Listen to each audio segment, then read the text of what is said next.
makes sense to say that this is just some fluke. To say, yeah, oh yeah, it's kind of weird, but there's a sense in which gold has been in a bubble for centuries. And yep, if everybody just mass adopts Bitcoin, what's going to happen? Again, we said people are in it for speculative reasons in the beginning. Prices are going to explode, but then at some point, they have to start tapering off. And then the cynics say, oh, everyone's just going to dump it.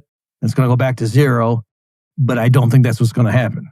I think, yeah, some people might get out of it a little bit, reduce their holdings or whatever once they see that the price appreciation slows down.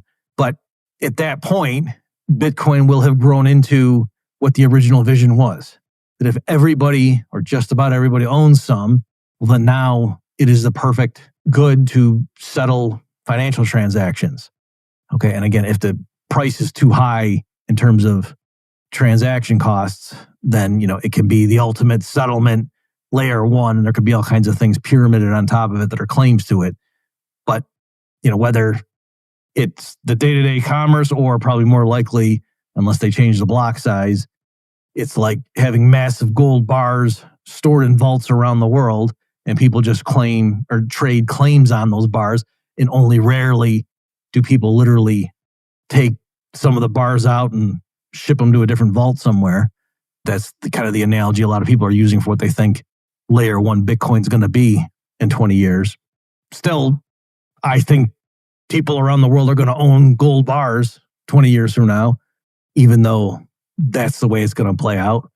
And likewise, right? So people are not going to be using gold coins necessarily to buy cups of coffee, but I still think people around the world are going to hold gold bars. And likewise, I think major institutions and households are all going to own Bitcoin.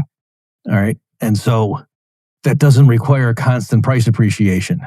That as it becomes more commonplace, it now better serves that role as being this like backup hedge against general uncertainty. People who own gold, it's not merely because they think, oh, it's going to outperform the stock market next year or real estate. So that's why I want to get into gold now. That's not why people hold gold. They hold it as a hedge against just general uncertainty, but also specifically inflation in their own domestic currency. And so I think that's over time why people will be holding Bitcoin. So it's true, if people who had loaded up on it because of the price gains, they might unwind a bit, but that will just free it up and make it easier for other people to load up on it for purposes of hedging. So that's kind of what I see. I don't think it's going to, once the price appreciation slows down, that all of a sudden it's going to turn and just crash. Obviously, there's going to be booms and crashes along the way, but I think the general trajectory will be upward and then it'll level off, at least in, real terms. Okay.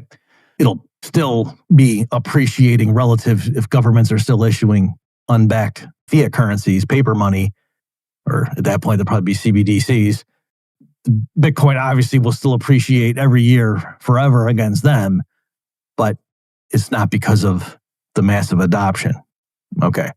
So last point I'll make here is you might say, okay, but something still seems screwy, Murphy.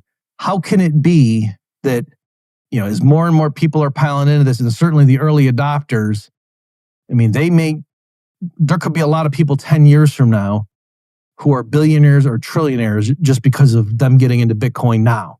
And then, you say once we finally, reach mass penetration and global adoption, we kind of reach this new equilibrium.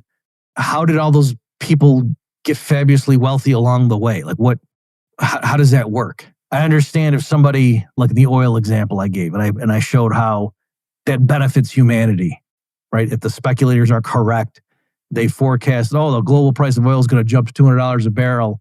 So I want to stockpile now, even when it's 100, even when it's 120, even when it's 140. If I really think it's going to hit 200, then I'm doing a social service by doing that and just hodling the oil until finally the war breaks out, and then I unload my inventory. So that speculator, assuming the government doesn't crack down on the guy, has performed a social service. And so if he becomes wealthy from that, that makes sense. I, as a free market economist, can explain that and say, yep, you want that guy to get wealthy from doing that. If he thinks all of his wealth is going to be taken away with a, war profits tax or some sort of other thing, then he's not going to have the incentive to do that.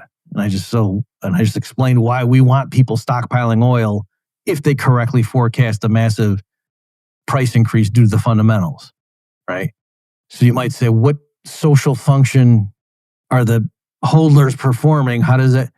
Well, because if they're right, like right now in today's terms, if Bitcoin, quote, ought to have a market cap of 160 trillion and it's only 2.4 trillion, well, then the people who are piling into it right now and just racking their brains trying to come up with clever mechanisms in order to use leverage and to get exposure to it and provide others the ability to gain exposure who right now can't, and that all drives up the price.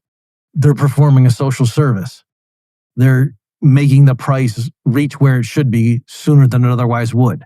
And that just gives people better information, right? That it's making the market, it's fixing a mispricing in the market is one way of looking at it.